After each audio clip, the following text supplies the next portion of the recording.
The hidden billions behind every major nonprofit. Corporate giving in the United States hit $44.4 billion last year. That's a record. And if you're leading a nonprofit right now, you're probably seeing that headline and then looked at your own funding pipeline and felt the gap. The money exists. You just can't seem to get it. Here's what nobody tells you. The organizations capturing that money aren't just better at asking. They don't understand something structurally different about how this game works. And once you see it, you can't unsee it. I've spent my career on both sides of this table, raising hundreds of millions for global programs and building the revenue strategies behind them. I've closed deals worth tens of millions of dollars with Fortune 500 companies across the United States, Africa, Latin America, and Asia. And the single biggest mistake I see nonprofits make, the one that explains most of the rejection, has nothing to do with the quality of their work at all. It has everything to do with a fundamental misunderstanding of what corporations are actually buying. Here are 6 things that are true about corporate money that the nonprofit sector has never quite been willing to say out loud. Let's start with the one that changes everything else. Corporations don't buy your mission. It's true.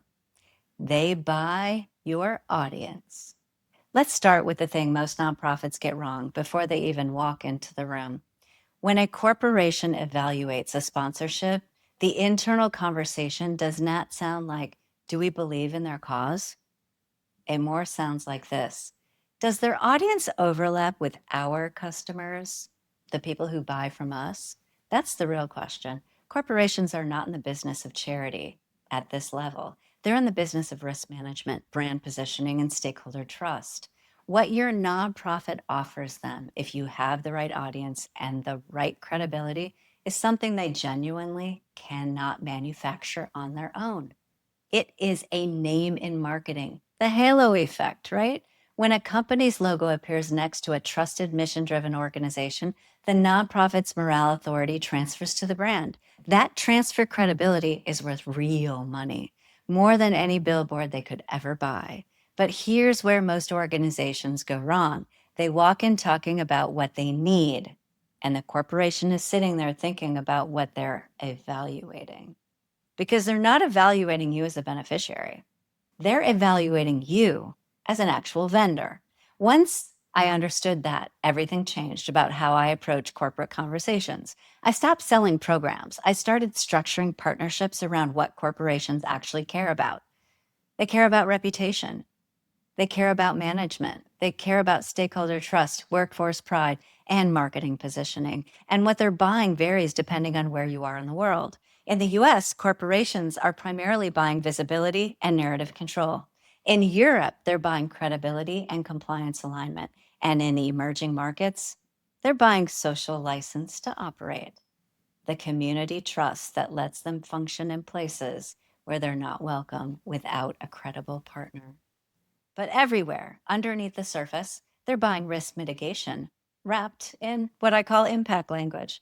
If your nonprofit can't speak to that, the proposal doesn't move with a corporate. So before your next sponsorship conversation, build a one-page audience brief. Demographics, psychographics, community trust level, purchase behaviors, all of it. Not because corporations don't care about your mission.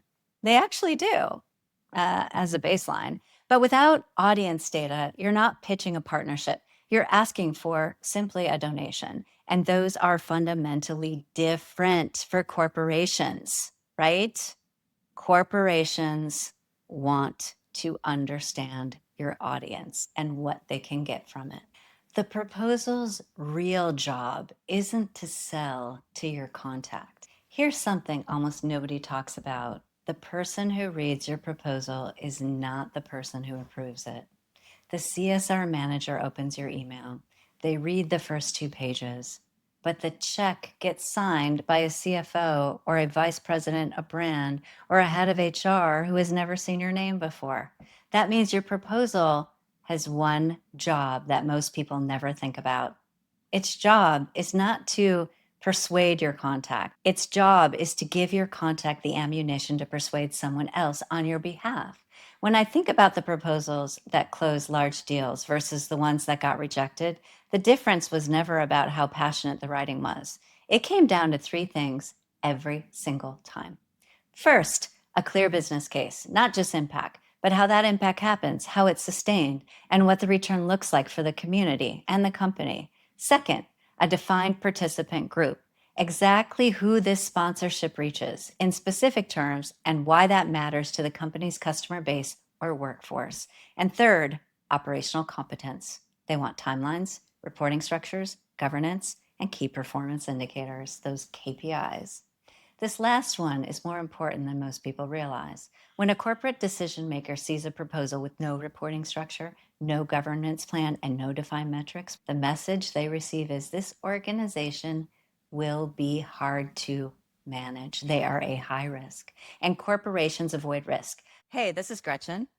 If you liked what you heard today and you would like to learn more about building resilient financial organizations, you can find more value in the description below by clicking on the Nexus Impact Spotlight. There's lots of information that you can use and actually apply yourself today. The proposals that win give the internal champions something they can stand behind in a budget meeting. They give the CFO a document they can read in 3 minutes and understand the return. Leading with your organization's needs, which is what most proposals do, signals immediately that you haven't done your homework on what the company is actually trying to achieve themselves. So before you submit your next proposal, add a section specifically for the ROI. In language, a finance person can defend at a budget meeting, not program language, finance language. That one shift will separate your proposal from 90% of what's sitting in their inboxes. I guarantee you. Let's talk about the rejection and how it almost always lies. This is one of the most important things I can tell you if you've been fundraising for any length of time. When you get a rejection that says all funds are currently committed, what does that mean? That's almost never the real reason. It's a template. It's template language.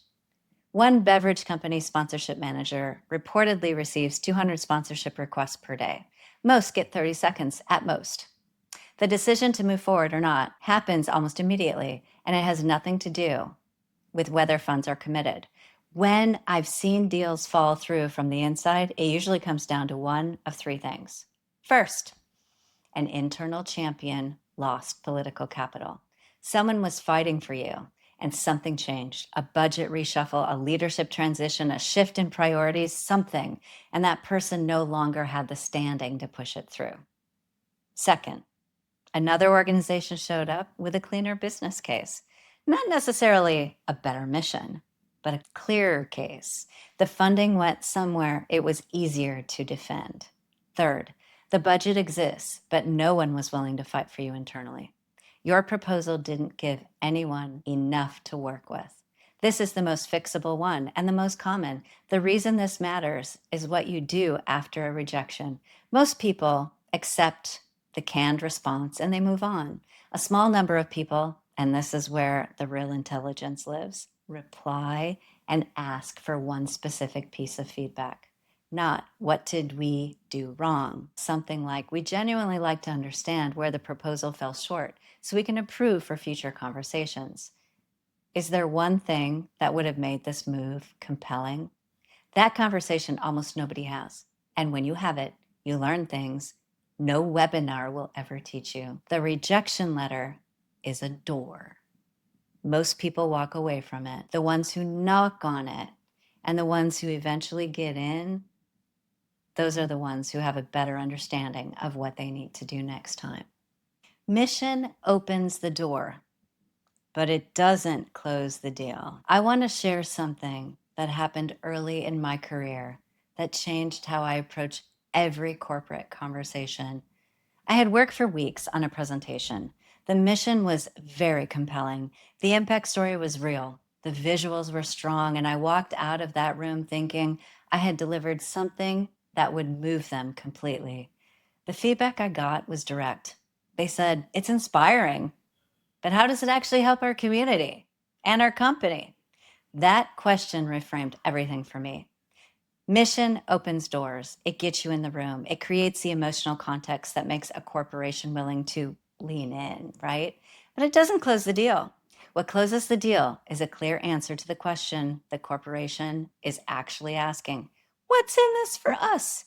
In terms we can measure and defend. What I replaced storytelling alone, which was stakeholder mapping and internal ROI frameworks. Because at the end of every corporate conversation, someone has to walk into a budget meeting and say, here's why we're committing this money. And because their mission is inspiring, doesn't survive that meeting. It never does.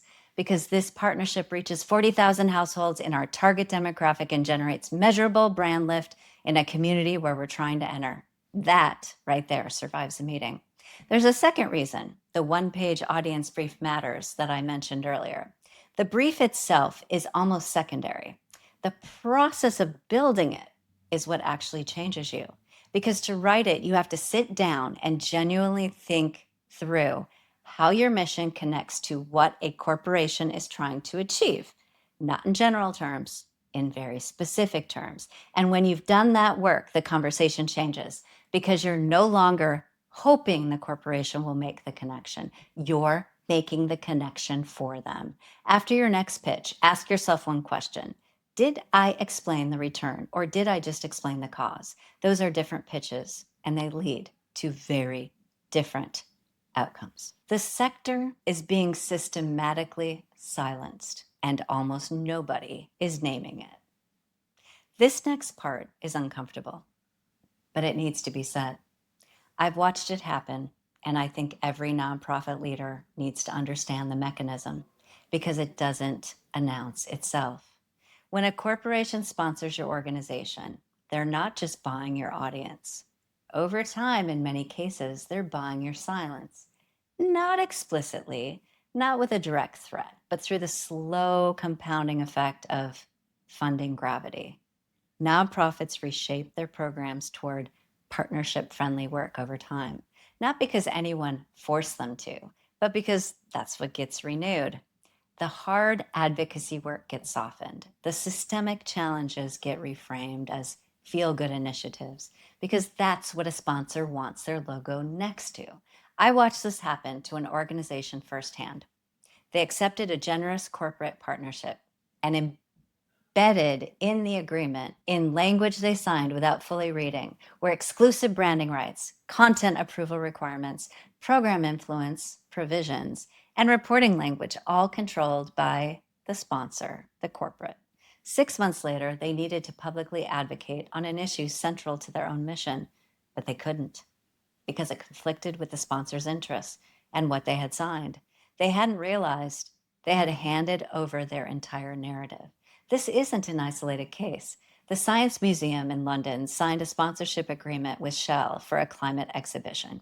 In that agreement, they gave up the right to publicly criticize Shell for a climate exhibition. That's not an accident. That's a feature of the deal from the sponsor's perspective. Roughly 40% of sponsored nonprofits report some form of mission compromise as a result of corporate partnerships. And the deeper problem is this. The organizations most capable of creating real systemic change are increasingly the ones most dependent on the corporations that benefit from the status quo. That's not a coincidence. Corporate sponsors don't want their brand near organizations that challenge power, right? They want safe causes and positive imagery so the organizations that take the money drift towards safe causes and positive imagery, right? And the hard work does not get done. I'm not saying don't take corporate money. That's not right. I'm saying know exactly what you're agreeing to before you sign it. Before you accept any corporate partnership, read the communications, read the approval clauses, not the summary, but the actual clauses. That's where your independence is actually surrendered or protected if you actually read it. The ESG window is closing, and donor dependency will finish what ESG started. The record $44.4 billion in US corporate giving in 2024 did not happen because corporations suddenly became more generous. It happened largely because of ESG. Environmental, social, and governance investing criteria created enormous pressure on corporations to demonstrate community impact. Sponsoring nonprofits was a fast, visible way to check that box, right? And a significant portion of that record number of ESG-driven, which means it's not charity, right? It's investor relations. And here's the problem. When I sit down with an organization to build a revenue strategy, the first thing I look at is not opportunity, it's dependency. Specifically, where does 40% or more of your revenue come from? If the answer is the donor, one funding category, or one corporate sponsorship, the questions multiply fast, because over-reliance on a single funding stream is how missions collapse when markets, they're going to shift. And right now, the market is shifting, right? Most organizations skip this analysis because diversification isn't exciting. They want to grow fast. They want to really focus. And most of the time, that's the right thing to do, right? And a 10-year revenue diversification strategy doesn't feel like an answer to this quarter's gap. But the organizations that don't do this are one ESG policy reversal away from a funding crisis. And there's a second layer to this. All is creating a two-tier system. AI is creating a two-tier system in fundraising right now. Organizations using automation for matching gifts, prospect research, and sponsorship outreach are seeing 20 to 50 times revenue increases from those programs alone. Organizations that haven't invested in that, well, infrastructure are falling behind. And AI doesn't fix bad strategy. It accelerates whatever strategy you already have. So if your strategy is sound, AI amplifies it. If your strategy is built on dependency and hope, AI just helps you lose faster. Before your next planning cycle, map your revenue concentration, not as an academic exercise, as a risk assessment. If ESG is the primary reason your top corporate relationships exist, you need a contingency plan before the market moves, because it is moving. Now, let's pull this together. The money's there. The 44 billion's real, but the organizations capturing it understand something. The organizations struggling to get it don't. Corporations aren't evaluating your mission. They're evaluating your audience, your execution competence, and the risk profile of being associated with you. Your proposal's job isn't to inspire your contact. It's to give your contact a document they can use to sell you to someone else. The rejection letter is almost never the real reason. And when you ask the right follow-up questions, you find out what it is. Mission gets you in the room, but it doesn't close the deal, remember? The independence you have right now, the ability to say the hard things out in public, advocate for the difficult issues, and challenge the systems your donors benefit from, that independence is not guaranteed once you start signing partnership agreements. So read those clauses. And the funding environment that produced those record numbers is changing faster than most organizations are preparing for. Map your dependency now, not when it becomes urgent. There's one more question worth sitting with after this video. If corporations are increasingly using nonprofit partnerships as a low-risk way to rehabilitate their brand, test new narratives, and access new markets, what does that mean for how you position your organization going forward? Because the nonprofits that figure that out first aren't just going to close more sponsorships. They're going to close bigger ones with more autonomy on better terms. And that's the conversation in our next video.